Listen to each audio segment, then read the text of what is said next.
Me too. I'm really wanting you to be a part of my coronavirus Artpocalypse series. We've just done our fourth episode this past Sunday. I'll send you the link here. It's been turning out very good. Each episode seems to be getting better with more and more involvement, and your involvement would mean so much.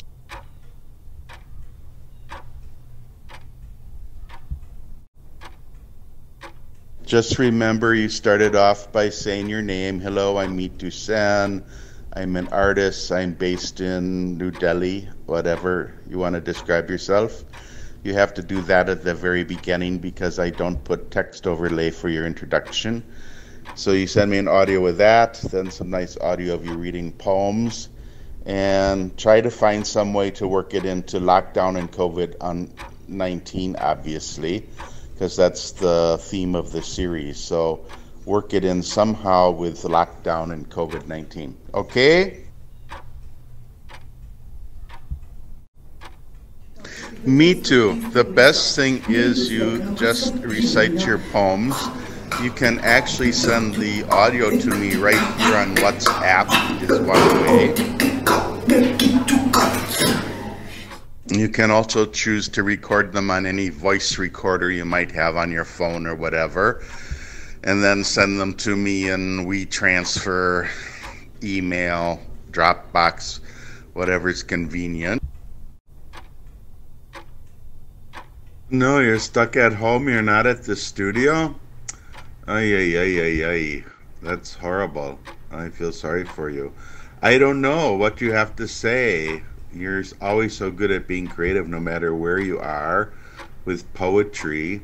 I wouldn't even mind if you read some of your poetry. There are a few people reading poetry on the channel during the series. So you might just want to do a little poetry reading. Maybe poetry reading about home. Poetry reading about being in a space that is home. Could you do that maybe? Would that be a possibility? A little poetry reading and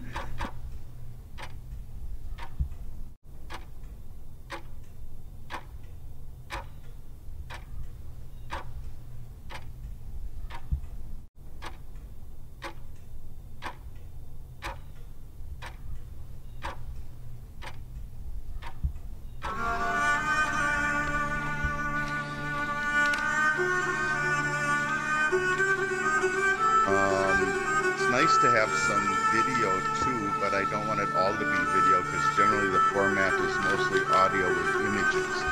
But if you want to send a little video of something arty,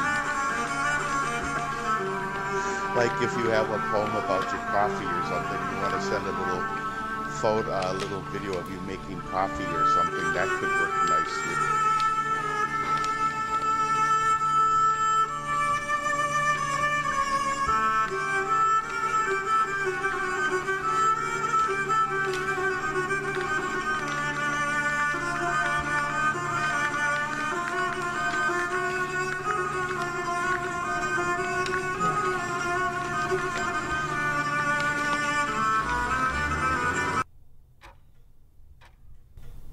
I'm thinking you could tie it into some of your unworld images, some of your unpoetry that you've done. I think it could be very interesting what you would have to contribute concerning lockdown and coronavirus. I think lockdown in your studio would be an interesting something to talk about. If you are in your studio, I don't know. So can you please consider it for this next Sunday? The deadline is Wednesday, but for you I could extend it to Friday because I'll do other editings before then. So if you could get me something by Friday, it would be great. Is it possible? Please respond. Please tell me if you can be a part of this because I would so enjoy it, and so would so many other people.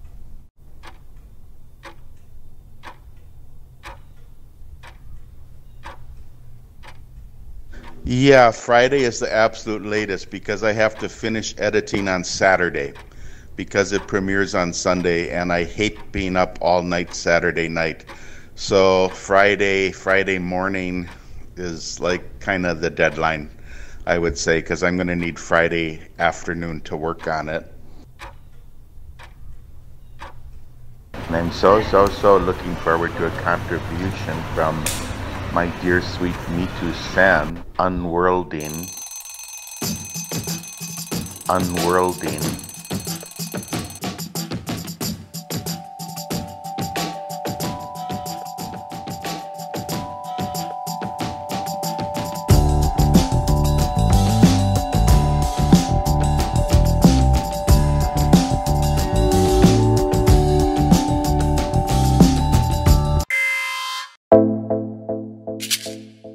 हाय, मैं Kuldeep Karegaonkar, artist from team potential. हम देख रहे हैं इस corona की घड़ी में lockdown है और हमारा सब कुछ बंद है, पर अभी भी किसान गांव में अपने खेतों में हमारे लिए मेहनत कर रहे हैं। यही सब्जेक्ट को लेके इस लॉकडाउन के बीच में मैंने एक म्यूरल किया है, जिसमें मैंने दिखाया है कि एक किसान अपने फसल को बचाने के लिए खेत में मेहनत कर रहा है और उसी खेत के दूर होराइजन पे शहरों से निकल के बहुत सारे मजदूर अपने गांव के तरफ पैदल जा रहे हैं। कोई दूध के टैंकर्स में है और कोई साइकिल पे है, कोई बच्चों को अपने कंधे पे उठा के जा रहे हैं। हर उम्र के लोग इसमें हैं। ये मजदूर और एक किसान एक ही कड़ी से जुड़े हैं। शहर केंद्रित आर्थिक नीतियों के कारण खेती गांव की दुर्दशा हुई है। सिर्फ खेती से अपनी ज़रूरतें पूरी नहीं होने के कारण ही बहुत सारे लोग अपने गांव से निकलकर शहरों की ओर रोजी रोटी कमाने के लिए जाते रहे हैं। ये बदलना चाहिए।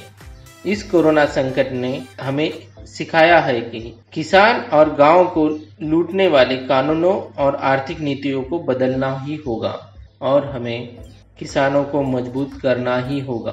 तभी हम प्रगति कर सकेंगे, ठीक से जी सकेंगे। Stay at home and safe.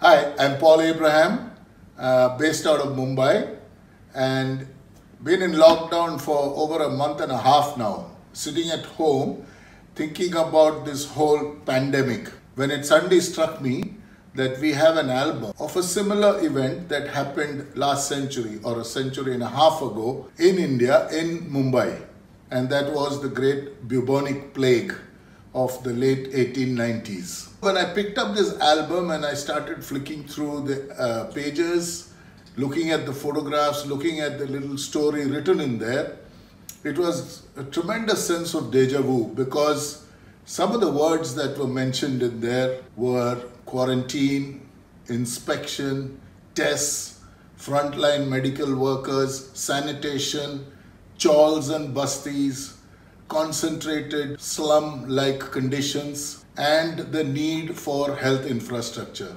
Amazing, isn't it? Given the fact that we seem to be talking about just these very things today. So, just a bit of background on that plague.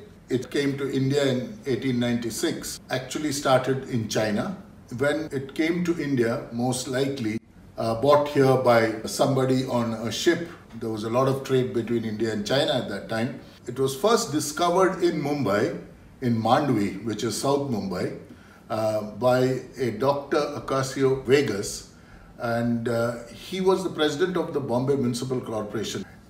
There was a lot of skepticism around his claim that this was indeed the bubonic plague, and experts were brought in who actually confirmed the fact that this was indeed the plague. Immediately, the governor of Mumbai brought in a famous immunologist of his time, Dr. Hafkind, and had him set up a research lab to quickly try and figure a vaccine for the plague.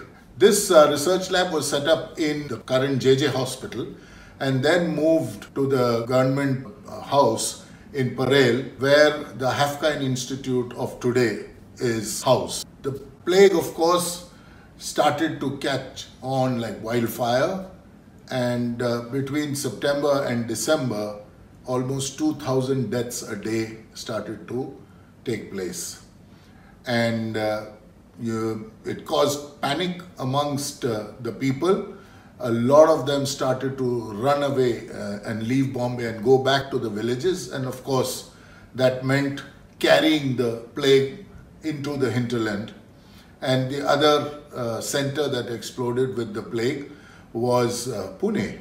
The measures to control this illness were seen to be rather harsh and offensive, and it reached a point where the common man was actually getting really upset.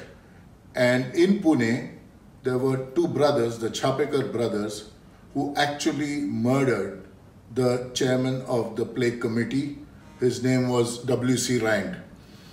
And this caused a lot of reprisal kind of action that happened there. The plague killed 1 million people in the first few months of its commencement in 1896. And then there was a grudging acceptance of the need to return to some kind of normalcy. And of course, the world went on, not to forget the fact that in the next 30 years, 12.5 million people died from this plague in India. The lessons that were learned from the plague were not missed by the British. In fact, the British Parliament in 1898 actually passed an act and set up the Bombay Improvement Trust to actually make Mumbai a much more open and livable city. The album and pictures inside tell us a rather somber story, but it's also a documentary evidence of a place and a journey that we've traversed before. There are pictures of frontline health workers, there are pictures of inspection committees, there are pictures of crowded parts of the city, there are pictures of death and unhealthy people who got ill, who were being managed in facilities that were set up at short notice. Pretty much like how things are today. I am Umesh Singh. I am an art practitioner. At present, my work and ideas capture the essence of suburb occupations. I make use of organic substances that are harmless to nature and will submerge in nature subsequently. In this time of lockdown, looking at the present situation, I have seen and felt stories. Therefore, I expressed it with the medium of space drawing. I am stuck in a room in Varanasi with few sketchbooks and pen and ink. Looking at these stories of pandemic, a laborer or a worker family, quarantine facility marks a big question mark. That are these people not afraid of this epidemic? At this point of time, when people all around the world are hiding inside their houses, but these people are timelessly lining up in the queue for food and ration. They are covering distance of 1,000 to 2,000 kilometers because it is their helplessness that they are living in the crowded, claustrophobic cells and want to reach their loved ones and live in an open space. Another question that pinches me inside is what is the helplessness of the people who are creating a violent atmosphere? I have felt this situation in person as I am also far from my home and family and stuck all by myself.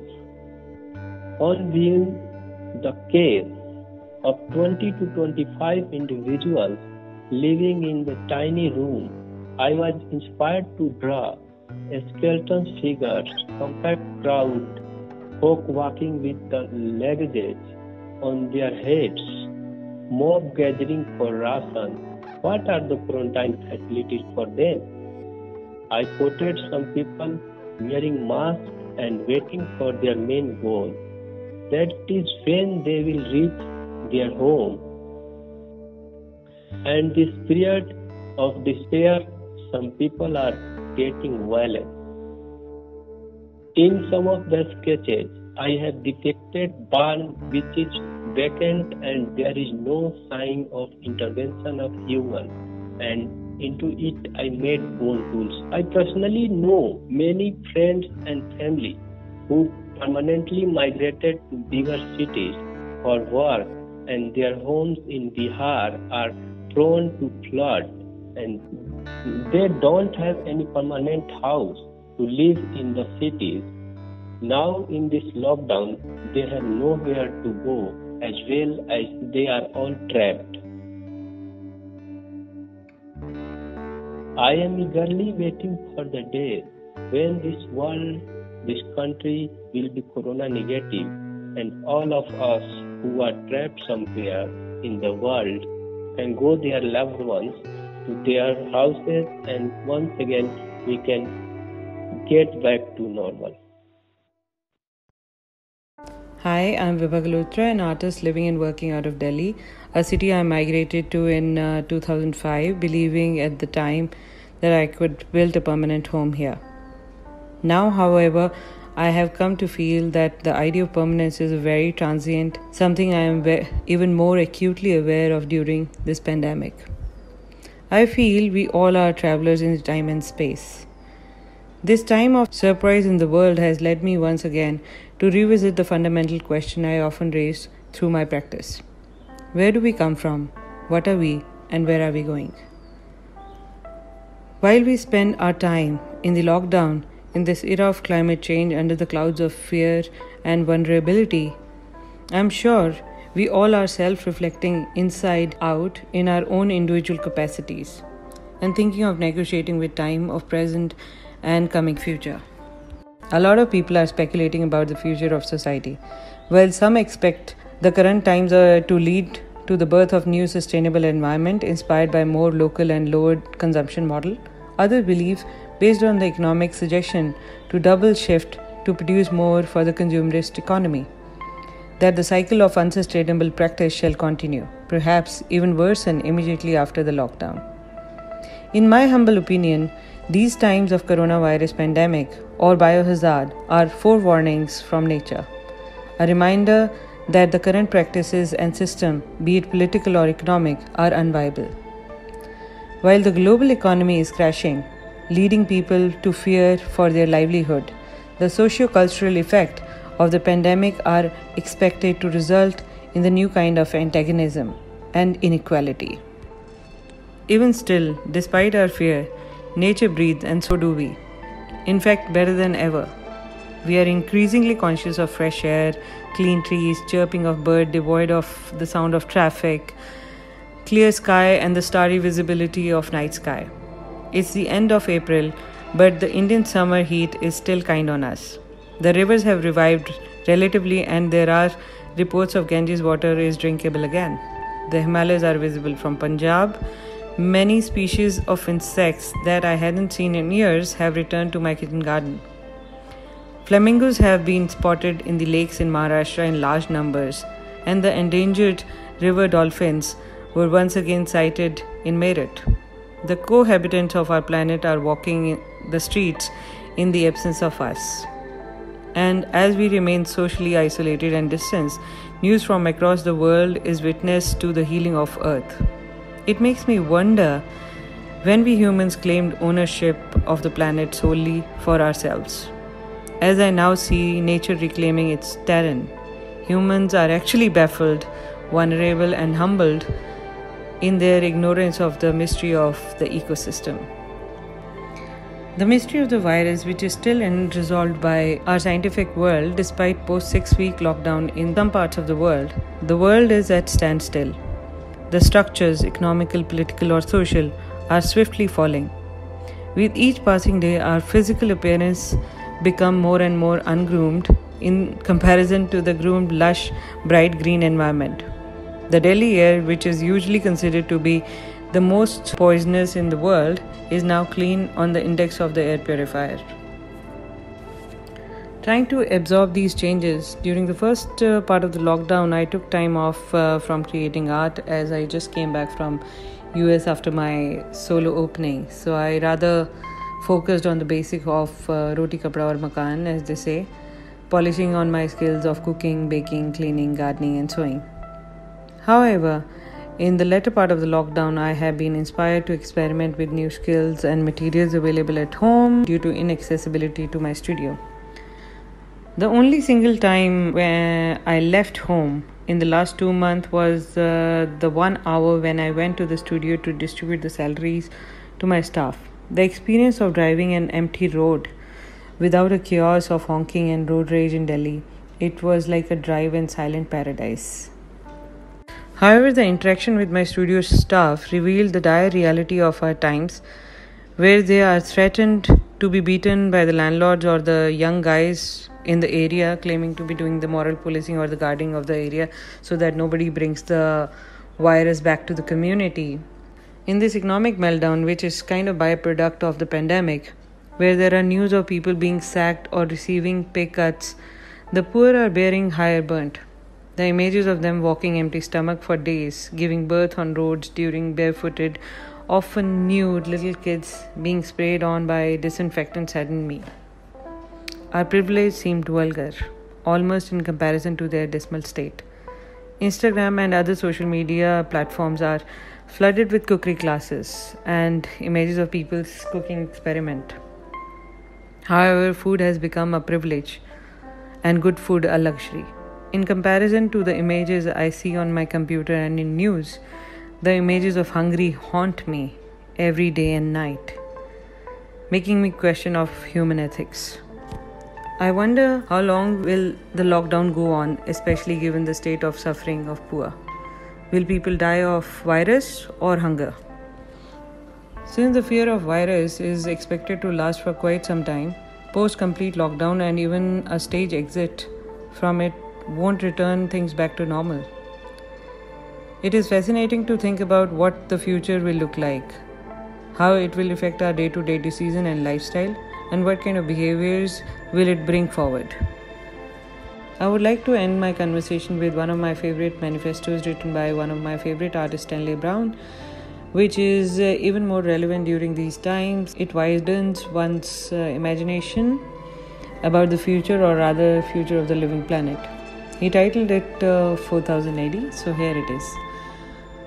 When science and art are entirely melted together to something new, when people will have lost their remembrance and thus will have no past, only future, when they will have to discover everything every moment again and again, when they will have lost their need for contact with others, then they will live in a world of only color, light, space, time, sound and movement. Then color, light, space, time, sound and movement will be free. No music, no theater, no art, no. There will be sound, color, light, space, time, movement.